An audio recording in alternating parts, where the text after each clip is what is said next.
nk'uko twabivuze rero mu gusoza kariya gace gato aho twabasomeraga inyandiko ya Dr Jean Senyare mu yise l'alimentation troisième médecine, cyakora chapitre yayo yise l'alimentation ancienne et l'alimentation moderne, ni ukuvuga twerekana imirire yo hambere ndetse n'iy'ubu ngubu. Reka dukomereze ku nyandiko ya Dr Georges de Pamplona Roger yise Guide des aliments et des pouvoirs créatifs, cyangwa se indongozi y'imirire n'ibiribwa n'ubushobozi bwabyo buvura. Agace karimo twita problème de l'alimentation actuelle, cyangwa se imirire, ibibazo biterwa n'imirire y'ubu. Ahangaha abanza kuruka kuri ya magambo ya Dr Rete Chinaida avuga ko gutera imbere kw'inganda kwagiye kugabanya inzara, ariko kukaba gushobora gusiga ibibazo bikomeye cyane birimo nk'indwara z'umutima n'ibindi. Kandi igisubizo nyamukuru kikaza nyine kuba ko ari bisaba guhindura imirire. Kimwe mu bibazo rero byerekanwa ni uguhindura nyine n'ubundi ibinyampeke byakorewe mu nganda cyangwa se ifarini yabyo bigasimbuzwa bya bindi abantu bajyaga bakoresha bikiri umwimerere bitaciwe mu nganda, aho berekana ko biba bibuzemo fibre, bibuzemo imyunyungugu cyane cyane fer na zinc, biba bibuzemo vitamine B ya mbere, B ya kabiri, B ya gatandatu, ndetse habuzemo na vitamine E. Haba habuzemo ibyo kwita element phytochimique cyangwa se antioxidant bifasha mu gutuma nyine imyanda isohoka mu mubiri wacu. Hanyuma nanone kuko kenshi tubirya nta guhekenya, ubwabyo nabyo bishobora gukurura imibiri ingorane. Avuga ko igisubizo cy'ibi ni ukongera kugerageza gukoresha ibinyampeke ndetse n'amafu yabyo, yaba imigati n'imitsima byuzuye. Nicyo gisubizo kandi ubona ko cyaba ari ingenzi. Hanyuma ikibazo cya kabiri ni ukusimbuza ibiribwa bikomeye ibyoroshye, kandi usanga abantu batagishaka guhekenya ariko agatanga igisubizo ko byaba byiza abantu bahekenye karoti, kubera ko karoti n'ibindi bisaba guhekenya kugira ngo biturinde za ndwara z'amenyo n'ibindi. Ikibazo cya gatatu avuga ko ari ukugerageza gusimbuza ibibisi ibitetse, kwa kundi tubaho tutashobora kugira ikintu none kibisi turya. Aho avuga ko mu biribwa bizima haba harimo ibiribwa bidatetse haba harimo cyane cyane bita element phytochimique. Akavuga ko byaba byiza rero abantu bongeye bakagerageza kugira ibintu bashobora kurya, bishobora kuba imboga cyangwa se imbuto, ariko ari bibisi kugira ngo bidufashe. Ikindi kibazo nanone avuga, ikibazo cya gatatu, ni ugusimbuza ibiribwa by'umwimerere tukabisimbuza ibyakorewe mu nganda. Aho abantu badashaka kurya ibijumba ariko biswi ikozemo bakaba ariyo batekereza, aho abantu badashaka kurya kunywa ji z'umwimerere cyangwa se ngo barye izo mbuto ahubwo bakazisimbuza ibyakorewe mu nganda.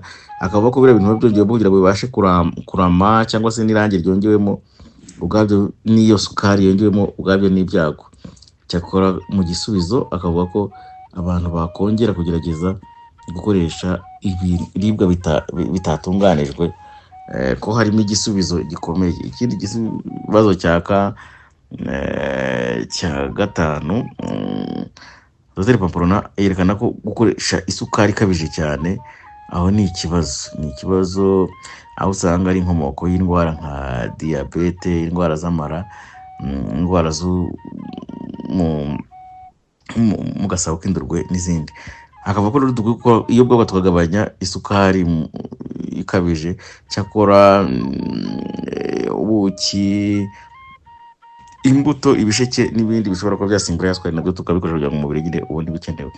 Hanyuma Dr Pamplona avuga ko kwiyongera kw'ibintu bishyirwa mu biribwa kugira ngo bibashe kuramba, ibyo nabyo ni ikibazo. Nyamara kandi kongera kuvugurura ubuzima bwacu dukoresha ibintu by'umwimerere ni ingenzi kugira ngo ubuzima bwacu burusheho kubaho neza. Hanyuma kandi ikindi kibazo ni gukoresha za proteine animale, tugakabya proteine animale igihe zakabije gukoresha za proteine zakomotse mu bikomoka ku matungo. Iyo twabikabije no kuvuga inyama, amata, amagi, aha dushobora gusakirana n'indwara nk'indwara zo kwangirika kw'imitsi itwara amaraso, ibyo twita atherosclerose, kwiyongera kw'indwara nka arthrite, indwara nka diabete, kanseri n'izindi. Akavuga ko byaba byiza twongeye gutekereza nyine kuri za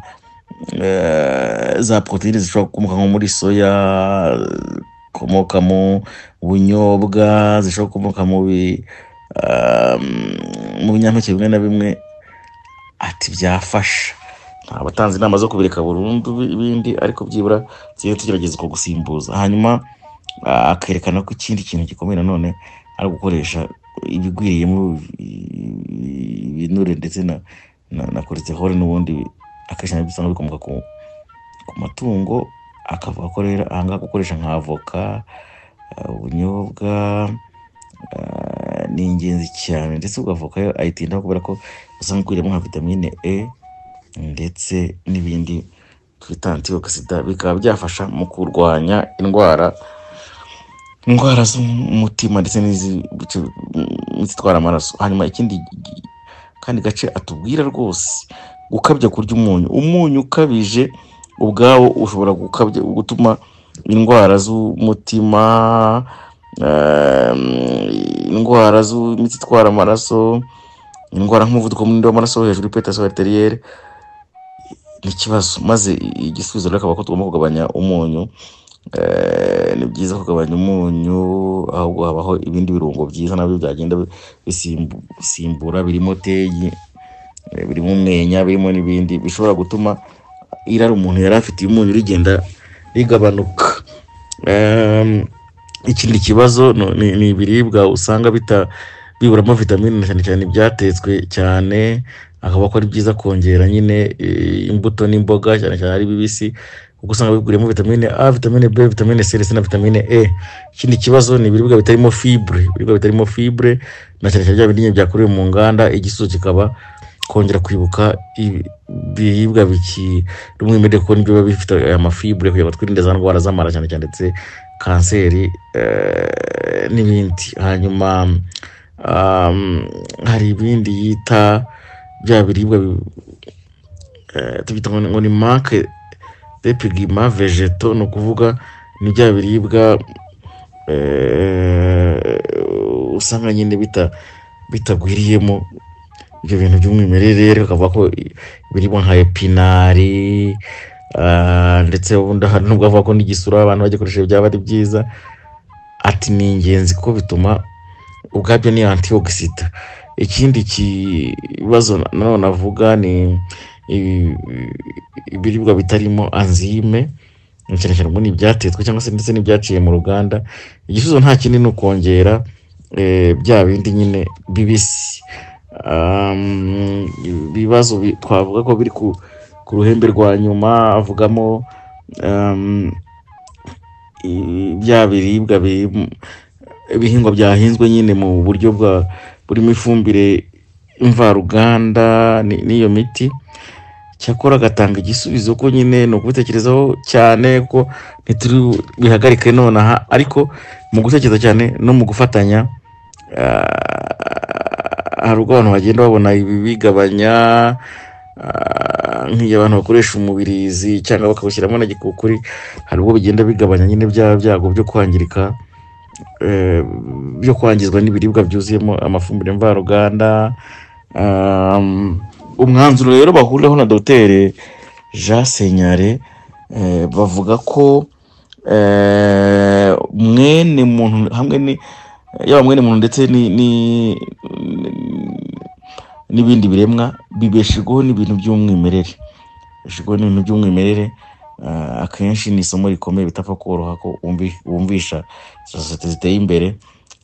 Ariko niko akavuga ko kwihata kunywa amata cyane cyane ku bantu bakuru, gukabya kurya ibinyampeke byaciye mu nganda, ubwo n'iya migati vuga n'ibindi, ibyo kurya bishiririye nk'aya mafiriti akabije cyane ndetse n'iziriya za brochette zashirijwe ku muriro, hanyuma amavuta akabije cyane kubyo asimbura ibinyamavuta, ati ni inkomoko nyinshi. Umuti rukumbi rero w'ibi bibazo nukongera ku mirire yo hambere, ni nawo mwanzuro. Kongera ku mirire yo hambere no kwitekerezaho, ibyo bijyana n'amahitamo rero, nk'uko yatubwira muri ko amahitamo cyane.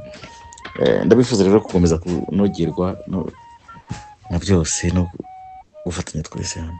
Wari uzi ko Development Network ari ikigo cy'ubujyanama ku mishinga n'amahugurwa agamije kongera ubushobozi, Consultants and Capacity Building Hub? Nibyo, kuko dutanga inama z'ubuzima n'imirire, tukagira umushinga w'ubuhinzi bw'ibihumyo, aho tugurisha imigina yabyo tukanagukurikirana kugeza ku gushaka amasoko. Tugurisha ingemwe z'ibiti by'imbuto ziribwa n'ibimera bihumura. Dutanga kandi abajyanama b'ubuhinzi bashobora gutunganya ibipangu bagahingamo zimwe mu mbuto n'imboga kandi mu buryo bw'umutako. Dukora ku bihingwa bigenda bicika ndetse n'ibitamenyerewe cyane hano mu Rwanda. Ikindi, turi ijwi ry'abavumvu, beekeepers. Dufite iby'umwimerere nka sezame, elayo, macadamia, ifu y'igikoma nziza igenewe abagore batwite n'abana bari munsi y'imyaka 5, ndetse twigisha uburyo nyabwo bwo gutegura amafunguro. By'umwihariko rero, dutanga amahugurwa muzi agamije kuzamura ubushobozi, capacity building. Tukaba abajyanama mu gutegura imishinga no kwiherekeza, consultants cyane cyane y'ubuhinzi n'ubworozi, agri business. Dusanga aho dukorera ku Gisozi haruguru y'urwibutso hafi y'agasoko ka Ruhango. Ushobora kandi no kuduhamagara kuri 0788 Development Network, igisobanuro cy'ubuzima bwiza mu iterambere rirambye.